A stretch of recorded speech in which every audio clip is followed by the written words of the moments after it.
Hi, this is Corey Johnston, and today's lesson is going to take place in the 7th chapter of the book of Amos. Herein we read of 3 visions, then a dialogue and interaction between Amos and a corrupt priest by the name of Amaziah. But before we get to that, we just want to briefly review what takes place in the 6th chapter.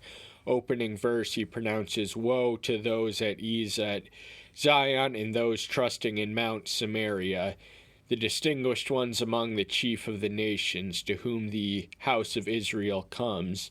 So one of the consistent messages of the Old Testament prophets is the paradox, which has roots in the book of Deuteronomy: affliction for the comforted, comfort for the affliction. So those who are basking in luxury in the autumn which precedes the winter of judgment, in both covenant nations. They were one people, but they were two nations at this point. Amos was a citizen of Judah, but he pronounced woe not only on nations around them, but also on both covenant nations. And then he says in the 3rd verse, "You are putting off the day of evil, yet you bring near the seat of violence." In other words, you're inviting this on yourself by practicing the retribution and the violence which is going to be visited upon you vengefully in the day of judgment. Vengeance and violence belong to him and him alone, and for any human to live by them is to invite disaster and ruin in their life, and rightly so. Then in the 10th verse we read a big reason why the woe has been pronounced on them. "For we have not remembered the name of Yahweh." The name was of more than merely symbolic significance. It had meaning and power, and so much so that there's a commandment in the Decalogue devoted to reverencing and respecting and not speaking in vain the sacred name of Yahweh. So this was a severe covenantal violation. And then we read in the 14th verse, "For look, I am raising up a nation against you, O house of Israel, declares Yahweh of hosts." So Yahweh of hosts is a military name, and he's raising up a nation of pagans, wicked idolaters, iniquitous, immoral people to bring punishment on them for their own immorality and their own covenantal violations. Now in the 7th chapter, just to remind you what we already said, this consists of 3 visions, then a dialogue between Amos and a corrupt priest by the name of Amaziah. "This is what the Master Yahweh showed me, and see, he was forming locust swarms at the beginning of the late crop, and see, it was the late crop after the mowing of the king. And it came to be, when they had finished eating the grass of the land, that I said, O Master Yahweh, forgive, I pray. How does Jacob survive? For he is small. Yahweh relented concerning this. It shall not be, said Yahweh." So he is actually in a dialogue, speaking to Yahweh. Yahweh is speaking to his prophet, and his prophet is speaking back, much in the same way we would be if you were face to face and facing me at this moment in time. But he showed him the vision, so he showed him the visual vision as a means of communicating and revealing the prophecy to come, which was swarms of locusts that enter at the when the crops are just about done for the year, and he recognizes how small the nation of Israel and Judah is in comparison to the army of locusts, which are animals of judgment. They were one of the plagues sent in Israel's defense in Egypt amongst the Egyptian people, and the same one who sent them to Egypt is going to do it. And Amos is noticing that Jacob, that's Israel, cannot survive with the amount in the army of the locusts which he has in store for them. And he prays for forgiveness, and Yahweh doesn't grant it, but he does relent concerning his action. So, there was no forgiveness because they had not repented. The Jews had not satisfied the necessary prerequisite for forgiveness, which is repentance. But Yahweh does relent from his planned, determined course of action to just let this nation be devoured by plagues, and he would have done it with or without he's not seeking the advice of Amos. He already has divine premonition as to everything in history, so he knows whenever he asks a question to a human, it's always and only to test them. And we witness Amos acting in an intercessory capacity, such as we witness in Moses, among many others. Now, the fourth or sixth verse we're going to read and then comment on them collectively. This is the second vision. This is what the Master Yahweh showed me. And see, the Master Yahweh was calling to contend by fire, and it consumed the great deep and devoured the portion. And I said, O Master Yahweh, please stop. How does Jacob survive? For he is small. Yahweh relented concerning this. This shall not be either, says the Master Yahweh. So this vision is one of a fire which and the draining of the Mediterranean Sea. So this fire is consumes everything in its path, and it swallows up the great deep, that's the Mediterranean Sea, and devoured the portion. The portion would have been the promised land. That was their portion, that was their inheritance, that was their sacred and promised blessing. And so, of course, Amos, being a sympathetic man to his people, his name means burden bearer, and that's what a lot of prophets did. They bore the burden of the nation's sin and iniquity. He asked for mercy to be spared because Jacob is too small for the fire that the size of which he has seen in the vision. He has access to the scope and dimension, and once more Yahweh relents. So he says, this shall not be either. So this is the second time, the second of third. But the third vision is a little different, at least in the dialogue. We're going to read that now, actually.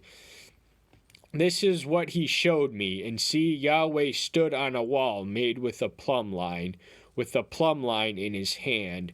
So walls were the physical barriers surrounding and protecting a city or property, and they had to be made strong with a plumb line. So to make a wall according to a plumb line is to cater to and care for its geometric precision and its material and resourcefulness and its durability and its survival. So he's not only making a wall, but making it correct, and he's doing it all with the simple extension of his hand. Now, he does not have a literal hand, but we anthropomorphize him using familiar terms to express, or at least try to explain, the unfamiliar. And Yahweh said to me, Amos, what do you see? And I said, a plumb line. And Yahweh said, see, I am putting a plumb line in the midst of my people Israel. No longer do I pardon them. So he's asked, this is an ask and answer exchange. He asks him what he sees. This is still a vision, the third of three in a row. And he says a plumb line, which is essential to build a functional wall. And then he tells him that it is designed, he's putting it all the way through Israel from the north to the south. And once the wall is in motion, he will no longer pardon him. He had been long-suffering in their iniquity, but by this time they were getting close. So the reign of Amos prophesied I think the bulk of his prophetic activity was in the decade from the 760 to the 750 BM, before Messiah period. This was when Jeroboam II was on the throne in Israel. and we're going to meet one of his servants eventually and hear something of his fate. And the high places of Isaac shall be laid waste, and the temple of Israel shall be destroyed, and else shall rise up the sword against the house of Jeroboam. So Isaac is the father of Jacob. He's usually likened to the nation of Israel because that was his other name. But here there were high places of Isaac. They're going to be no more. And the temple of Israel would have been destroyed. The temple of Israel would have been the one in Jerusalem. The Samaritans did build a rival constructed temple, but it wasn't the same thing as the temple, although it's actually not capitalized here, so it might be in reference to the lesser temple. And the house of Jeroboam, Jeroboam the second, was part of. Now Israel, the nation of Judah, had a dynasty in perpetuity. They had an uninterrupted flow of successors of descendants of David who remained seated on the throne in Jerusalem, even as the kingdom divided after Solomon's rule. And then Israel had an exchange in a series of dynasties from families, and Jeroboam's was coming near its end, as was the existence of the nation of Israel. That was also right around the corner. Then Amaziah, the priest of Bethel, sent to Jeroboam, king of Israel, saying, Amos has conspired against you in the midst of the house of Israel. This land is not able to endure all his words.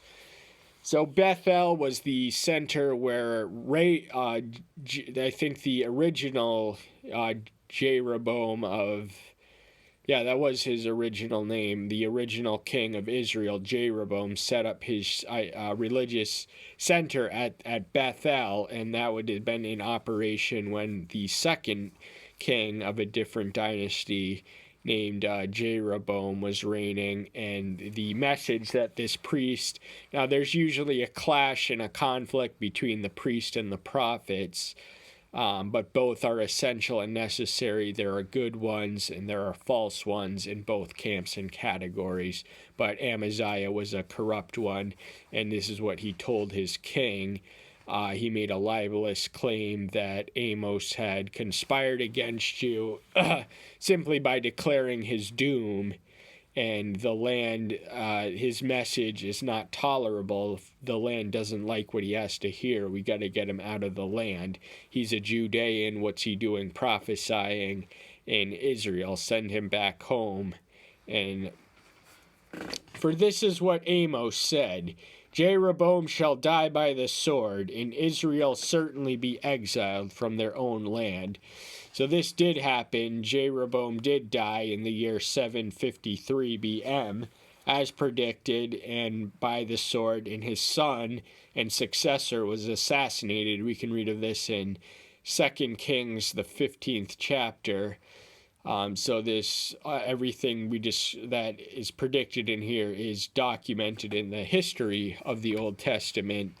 And of course, Israel went into exile. They were scattered throughout the the Assyrian Empire, where they intermixed and intermingled and would no longer be referred to as Israelites, but henceforth and forever Samaritans. Their ethnic purity would not be intact because the ones who conquered and scattered them intermixed the races. And Amaziah said to Amos, Go, you seer, flee to the land of Judah, and eat bread and prophesy there. So he's telling the citizen of Judah, you're not welcome, you're an interloper, you're an unwanted guest, overextending your welcome in what a land that doesn't belong to you. Go home and earn your keep there.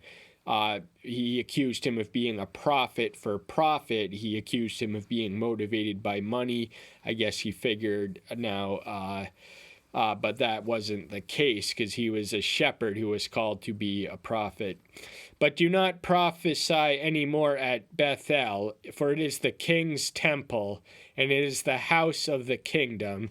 So he has the king's authority. He's telling him not to prophesy, but Amos appeals to the higher authority, the highest authority of all, through whose power and whose direction and whose grace he prophesies, and in whose name he prophesies. And Amos answered and said to Amaziah, I am not a prophet, nor am I the son of the prophet, for I am a herdsman and a grower of sycamore figs. So he was not formally educated as a prophet. There was, in fact, schools of prophets which trained prophets, but a prophecy is not the process of a formal education, as is the office of the priest. It's more a selection. It's not something one becomes. It's something that one is chosen to do. And he chooses people from all walks of life. He chose a simple, humble herdsman, a shepherd, and a grower of sycamore figs and called him from the shepherd's pen. He was not a courtier. He was not a sophisticate. He was not a cultural elite or anything. But Yahweh took me from behind the flock, and Yahweh said to me, Go prophesy to my people Israel.